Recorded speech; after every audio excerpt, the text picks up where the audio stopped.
அனைவருக்கும் வணக்கம். என்னோட பேர் செல்வம். நான் இந்த படத்தில் கட்டையன்ற சின்ன வயசு கேரக்டர் பண்ணியிருக்கேன். 2002 இந்த படம் வெளிவந்தது. 22 வருஷம் கழித்து இந்த படம் மறு பொலிவு பெற்று வர்றது நினச்சா எனக்கு ரொம்ப சந்தோஷமாக இருக்குது. விவரமே தெரியாத வயசில் எங்கள் ஊரில் கூட்டுட்டு எங்களுக்கு வசனங்கள் எல்லாம் சொல்லி கொடுத்து இப்படி ஒரு அற்புதமான படத்தை எடுத்து தந்த தங்கர் பச்சன் சாருக்கு ரொம்ப தேங்க்ஸ் சொல்லிக்கிறேன். என்ன சொல்லணும்னா, இரவின் நிழல்களாக இருந்த எங்களை இவ்வளவு பெரிய ஒரு வெளிச்சத்துக்கு முன்னாடி கொண்டுட்டு வந்த இந்த படத்துக்கு நான் ரொம்ப கடமைப்பட்டிருக்கேன். 22 வருஷம் கழிச்சியும் நான் எங்கே போனாலும் நான் ஏதாவது ஒரு இடத்துல இந்த படத்தில் நான் நடிச்சிருக்கேன்னு சொன்னால் ஒரு ரெகக்னைசேஷன் கொடுத்தது அந்த கட்டையன் கேரக்டர். அந்த கேரக்டர் எனக்கு கிடைச்சதுக்கு நான் ரொம்ப பாக்கியம் பண்ணிருக்கேன். இந்த படம் ப்ரொடியூஸ் பண்ணி வெளிவந்து எல்லா தியேட்டருக்கும் போய் மறுபடியும் வெற்றி பெறணும்னு நான் இறைவனை வேண்டிக்கிறேன். எல்லாருக்கும் நன்றி. அனைவருக்கும் வணக்கம். நான் தான் அழகு படத்தில் நினச்ச கட்டச்சி சரஸ்வதி. தெரியுதா?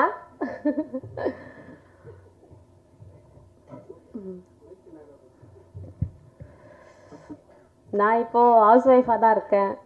எனக்கு 3 குழந்தைங்க. என் குழந்தைங்கள பார்த்துட்டு சந்தோஷமாக இருக்கேன்.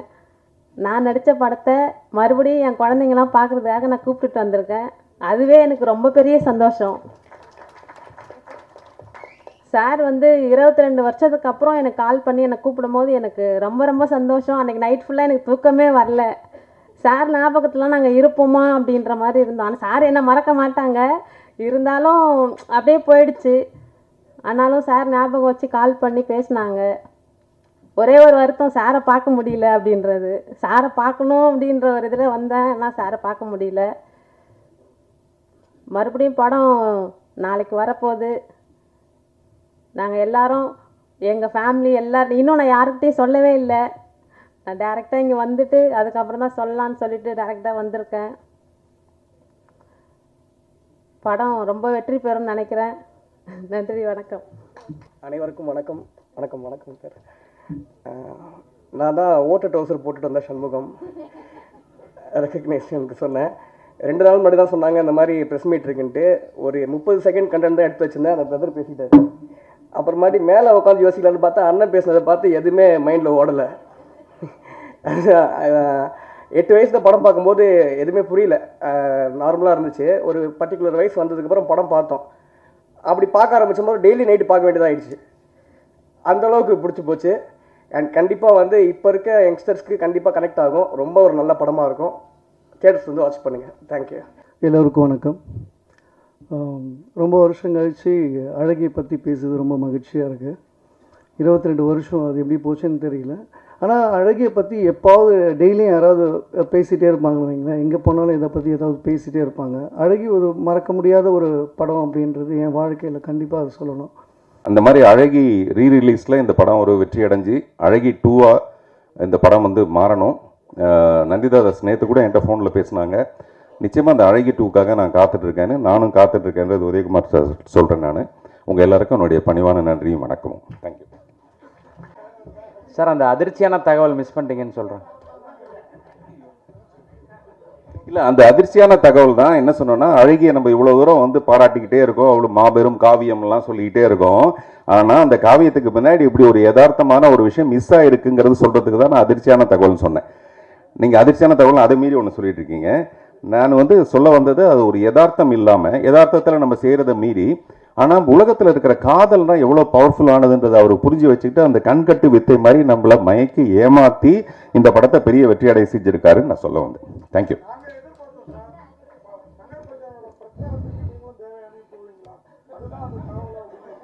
ஓஹோ, நல்ல உங்களுடைய எதிர்பார்ப்பு ரொம்ப நல்லா இருக்கு. நன்றி. அழகி, அதான் நான் சொல்ல வந்தது. ஒரு நல்ல கதையை எடுத்துக்கிட்டு, அதாவது ரொம்ப மிக யதார்த்தமாக இந்த மாதிரி கேள்விகள்லாம் வராத ஒரு கதையை எடுத்துகிட்டு ஜெயிக்கிறது சாதாரணமான விஷயம். ஆனால் இப்படி ஒரு கேள்வி உள்ளே இருக்கிறதே 22 வருஷம் கழித்து அந்த ரகசியத்தை இப்போ தான் நான் சொல்கிறேன்.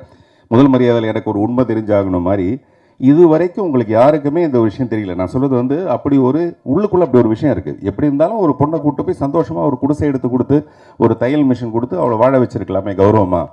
எதுக்காக அவளை சீரழிக்கணும், எதுக்காக இப்படி கஷ்டப்படுத்தணும்? இது என்னுடைய கேள்வி, வெறும் ஒரு கதாசிரியரா. அதுதான் நானும் சொல்கிறேன். உங்களுக்கு தெரியாமல் 22 வருஷமாக அதை மனசுக்குள்ளே பூட்டி வைக்கிற அளவுக்கு அந்த கதையை வெற்றி அடைய வச்சது அவருடைய திறமைன்னு சொல்கிறேன் நான்.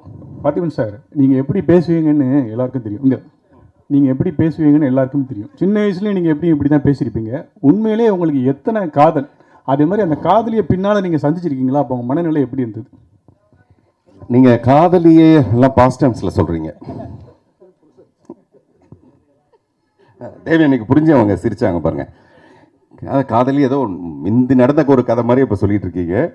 அப்புறம் நீங்கள் எப்படி பேசுவீங்கன்னு எனக்கு தெரியும் அப்படின்னோடனே நேற்று எங்கள் ஆஃபீஸில் நடந்த ஒரு விஷயம் நான் சொன்னேன். இன்றைக்கி சாயங்காலம் 6 மணிக்கு ராமசாமின்னு ஒருத்தர் வருவார் அப்படின்னு சொன்னேன். அதை ஒரு பையன் நோட் பண்ணிட்டான். 6 மணிக்கு ராமசாமி, வர ஒரு பேர் ராமசாமி. அப்படி எழுதி முடிச்சோன்னா அப்புறம் சார் அப்படின்னா வராத ஒரு பேர் கிருஷ்ணசாமி அப்படின்னா, வராத ஒரு பேர் கிருஷ்ணசாமி அப்படின்னா, சார் வராத ஒரு பேர் அப்படின்னா கிருஷ்ணசாமி அப்படின்னு எழுதிட்டாப்ல. சொல்லுறது புரியுதா?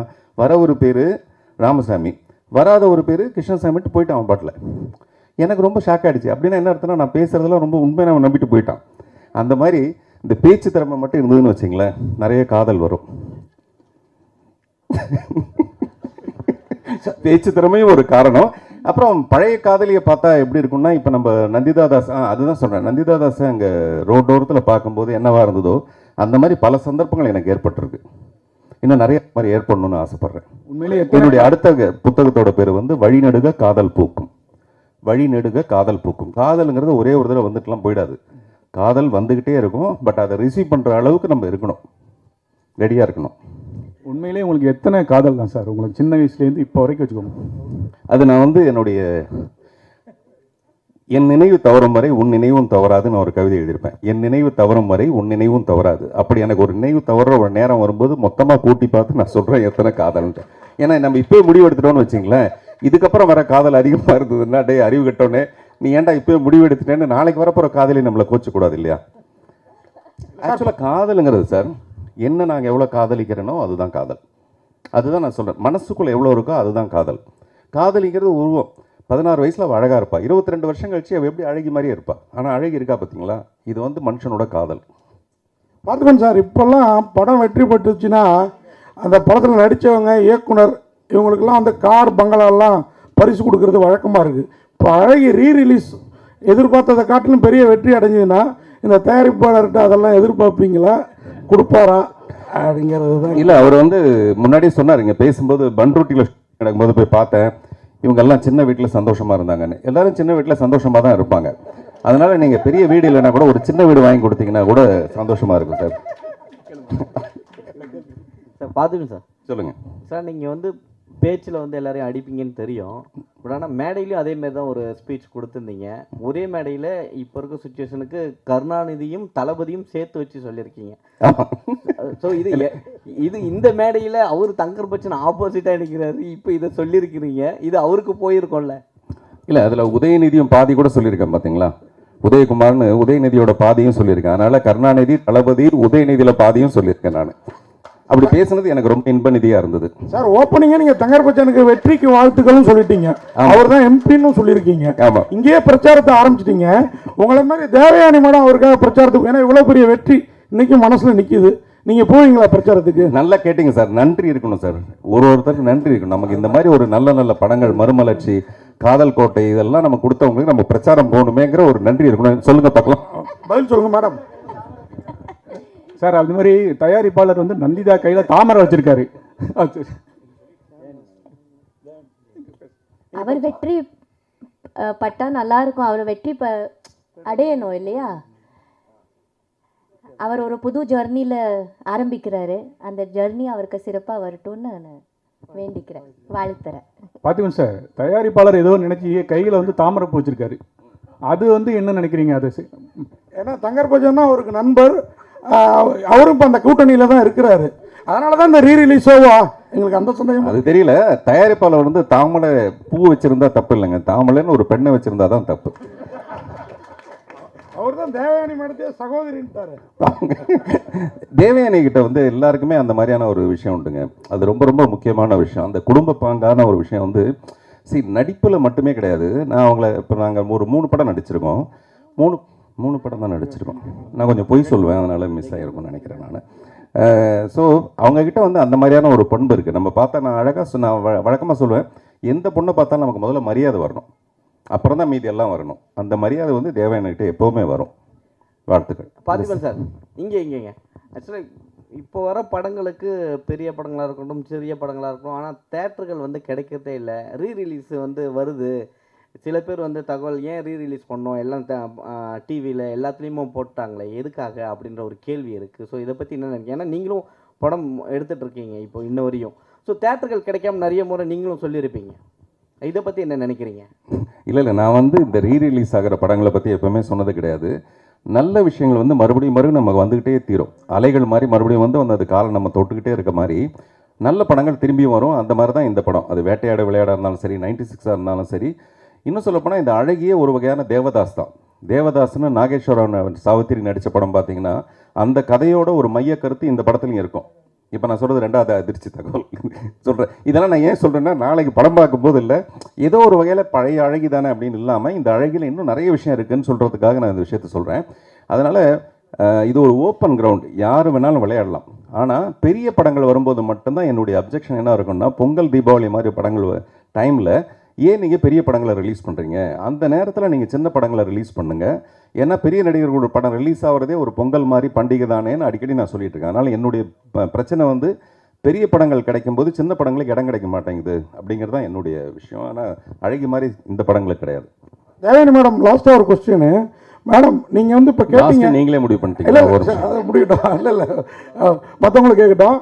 மேடம், இந்த படம் வந்து அழகி இப்போ வந்து ரீரிலீஸ் பண்ணியிருக்காங்க. ஒருவேளை ரீமேக் இல்லை பார்த்திபன் சார் எல்லாரும் சொல்கிற மாதிரி பார்ட் 2 எடுத்தால் நீங்கள் அதில் அந்த வளர்மதி கேரக்டர் பண்ணுவீங்களா இல்லை தனம் கேரக்டர்? ஏன்னா பார்த்திபன் சார் இவ்வளோ விளக்கம் கொடுத்துட்டாரு, காதலியோட மனைவி தான் புரிஞ்சுக்கிட்டவங்க அப்படின்லாம் சொல்லி. நீங்கள் இப்போ விரும்புகிறது நந்திதா கேரக்டர் விரும்புவீங்களா திருப்பி இப்போ பண்ணுறப்ப, இல்லை உங்கள் கேரக்டரை திருப்பி பண்ணணும்னு நினைப்பீங்க? முதல்ல சார் சொல்லட்டும், அவர் பண்ணுறாருன்னா இல்லையா, அவர் முதல்ல ரெடி பண்ணணும் இல்லையா, கதை ரெடி ஆகணும். கதை ரெடியாக இருக்குதா, டைரக்டர் வரட்டும் சொல்லட்டும். முதல்ல சார் தயாரிக்கணுமே. அவர் தயாரித்தா அதுக்கப்புறம் நான் கதை கேட்பேன், என்ன சொல்கிறாரு பார்க்கலாம், அப்புறம் உங்களுக்கு தகவல் வந்துடும். கரெக்டா? இல்லை, பிரச்சனை வந்து ஒரு தயாரிச்சுட்டுனா அவங்க சண்முகமாக கூட நடிப்பாங்க, நான் வளர்மதியாக கூட நடிப்பேன். அதனால் பிரச்சனை வந்து அவர் தயாரிக்கணும், அவ்வளோதான். இப்போ நாங்கள் பாருங்க 2 பக்கம் ப்ரெஷர் கொடுத்து அவங்க வீட்டில் மறுபடியும் சொல்லி எப்படியாவது அழகிட்டு ஆரம்பிச்சிருங்க அப்படின்னு சொல்கிறோம். சொல்லுங்க. புதிய பாதை வந்து அது ரீரிலீஸாக இல்லாமல் அகெயின் மறுபடியும் அதே படத்தை நான் பண்ண போகிறேன். மறுபடியும் ஒரு பெரிய உலக அதிசயம் ரீமேக்னா மறுபடியும் 33 வருஷம் கழிச்சு நானே ஹீரோவாக நடித்து அந்த படத்தை பண்ண போகிறேன். அந்த படத்தோட பேர் டார்க் வெப்னு பேர். ஒரு ஆங்கிலம் டார்க் வெப்னு பேர். அது இந்த படம் இப்போ என்னுடைய டீன்ஸ் படம் ரிலீஸ் ஆனதுக்கப்புறம் அந்த படத்துக்கான வேலையை ஆரம்பிப்பேன். தேவயானி மேடம், இந்த படம் வந்து 22 வருஷம் ஆகிட்டு. இந்த பையங்கள்லாம் இவ்வளோ வளர்ந்துட்டாங்க. ஆனால் நீங்கள் அந்த பாரதியில் பார்த்த செல்லம்மா மாதிரி, இந்த அழகியில் பார்த்த வளர்மதி மாதிரி அப்படி இருக்கீங்களா? உண்மையான அழகியா? என்ன சாப்பிட்றீங்க, என்ன எக்ஸசைஸ் பண்ணுவீங்க, கொஞ்சம் அந்த மாதிரி சொல்லுங்களேன். அது ராஜகுமாரனுடைய சமையல், அது அந்த மாதிரி இளமையாகவே வச்சுருக்கேன் அவங்கள. எல்லாமே கடவுளோட அனுகிரகம் தான் நினைக்கிறேன். அப்புறம் உங்கள் எல்லாரோட அன்பு, உங்கள் எல்லாரோட ஆசீர்வாதத்தினால அப்படி இருக்கிறேன்னு என்னவோ, என்னோட அப்பா அம்மாவோட ஆசீர்வாதத்தினால இருக்கிறேன். ஸோ இட்ஸ் காட்ஸ் கிஃப்ட்னு நினைக்கிறேன். So I have to work இல்லையா, இன்னும் நிறைய எனக்கு பண்ண வேண்டியது இருக்குது, இன்னும் நிறைய நடிக்க வேண்டியது ஆசையாக இருக்குது. ஸோ இப்படி இருந்தால் தானே அதை அச்சீவ் பண்ண முடியும். இன்னும் நிறைய கதாபாத்திரங்கள் பண்ணணும், இன்னும் சினிமாவில் இன்னும் நிறைய சாதிக்கணும்னு ஆசைப்பட்றேன். அதனால் கடவுள் எனக்கு வந்து இதே ஹாப்பினஸோட இப்படியே சந்தோஷமாக. தேவயானியோட புற அழகை விட அக அழகு வந்து நான் ரொம்ப நேசிக்கிறேன். ஏன்னா ஒரு கதாநாயகா நடித்து பரபரப்பாக இருந்து அதுக்கப்புறம் அப்படியே போய் ஒரு ஸ்கூலில் போய் ஒரு டீச்சராக அவங்க இருந்த ஒரு தருணம் இருக்குது பார்த்தீங்களா, அது வந்து ஹேட்ஸ் ஆஃப் டு யூ. அது வந்து யாருக்கும் அவ்வளோ சீக்கிரமாக, நீங்கள் சராசரி நடிகைகளுக்கே அப்படி ஒரு எண்ணம் வரவே வராது. அவங்க இன்னும் அந்த மேக்கப்பை கலைக்கவே மாட்டாங்க. அதுலேருந்து இறங்க அந்த கிரீடத்தை இறக்கவே மாட்டாங்க. அதுலேருந்து ஒரு சமநிலைக்கு போய் சாதாரணமாக ஒரு டீச்சராக ஒர்க் பண்ண ஒரு விஷயம் இருக்குது பார்த்தீங்களா, அது இன்னும் என் மனசுக்குள்ளே அவங்கள பேரழகியாக காமிச்சிட்ருக்கு, அழகி இல்லை. தளபதி சார், உங்களுக்கு ஒரு கேள்வி. நீங்கள் வந்து உண்மையாக பேசுனீங்க, ரொம்ப நல்லா இருந்தது, ரொம்ப நேரம் பேசுனீங்க. ஆனால் இப்போ ஷார்ட்டாக பதில் சொல்லிட்டுங்க, நீங்கள் தான் அந்த தவறை செய்ததா? ஏன்னா எனக்கெல்லாம் 22 வருஷத்துக்கு முன்னாடி ப்ரெஸ், அப்பயும் மீடியாவில் தான் இருந்தேன். இந்த மோனிகாவையும் நந்திதாவையும் மேட்ச் பண்ணி பார்க்கவே முடியல. தேவயானி கூட என்னால் மேட்ச் பண்ணி பார்க்க முடிஞ்சுது. இது தங்கர் பச்சன் செஞ்சிருப்பார் நான் நினச்சேன். நீங்களே வாலண்டரியாக ஒத்துக்கிட்டீங்க அவர் ஒளிவு ஏறாச்சே பண்ணியிருக்கக்கூடாதுன்னு. எப்படி மோனிகாவையும் மூக்கு மட்டும்தான் பார்த்தீங்கன்னா, எனக்கு தேவயானிக்கு கூட மோனிகா செட் ஆவாங்க. எப்படி நீங்கள் நந்திதாவோட பிளான் பண்ணீங்க? இல்லை, ஆக்சுவலாக பார்த்தீங்கன்னா அந்த சின்ன குட்டி பொண்ணு வந்தது இல்லையா, அந்த குட்டி பொண்ணு வந்து கலராக இருக்குன்னு சொல்லிட்டு ஒரு தங்கர் பச்சான் வந்து வேண்டான்னு சொல்கிறாரு என்கிட்ட. நான் இல்லைங்க, என்னங்க அவர் சொன்ன வார்த்தை வேறு மாதிரி, இப்படி இந்த கலராக இருக்கா, நந்திதாஸ் கருப்பாக இருக்கா, எப்படிங்க இதை மேட்ச் பண்ண முடியும் அப்படின்னு சொன்னார். இல்லைங்க, நந்திதாஸுக்கு ஒரு குழந்தை பிறந்து அது கூட அதே மாதிரி இருக்குமான்னு சொல்ல முடியாது. அதே மாதிரி நந்திதாஸுக்கு ஒரு தங்கச்சி இருந்தால் அது கூட அதே மாதிரி இருக்குமான்னு சொல்ல முடியாது. நான் கிட்டத்தட்ட 100 குழந்தைங்களை பார்த்துட்டேன். எனக்கு இருக்கிறதுல நந்திதாஸுடைய அந்த ஸ்பெஷாலிட்டி மூக்கு வந்து இந்த பொண்ணுக்கு இருக்குது. இப்போ நான் அதுக்கு சொன்னேன், அதே மாதிரி தான் இதுக்கும் அதுதான் நான் நினச்சேன். இந்த மாதிரி இருக்குதுன்னு நான் நினைக்கிறேன். அதனால் என்னால் முடிஞ்ச அளவுக்கு நான் பார்த்துட்டேன். இதுக்கு மேலே என்னால் பார்க்க முடியாதுன்னு நான் சொல்லி அவர் வேறு வழி இல்லாமல் கொண்டு போய் சக்ஸஸ் ஆனதான் அந்த குழந்தை. ஆமாம் ஆமாம் ஆமாம். பார்த்திபன் சார். Hello sir. இங்கே வணக்கம் சார். சார், இந்த படத்தில் வந்து பார்த்தீங்கன்னா அந்த எமோஷ்னலை வந்து நீங்கள் அவ்வளோ அழகாக கடத்திருப்பீங்க சார். அதுக்காக இந்த கேள்வி. தங்கர் பச்சன் சார் முழு நேர அரசியல்வாதியாக ஆயிட்டா, இது அழகி பார்ட் 2 உருவாகுமா அப்படிங்கிறது ஒரு கேள்விக்குறி.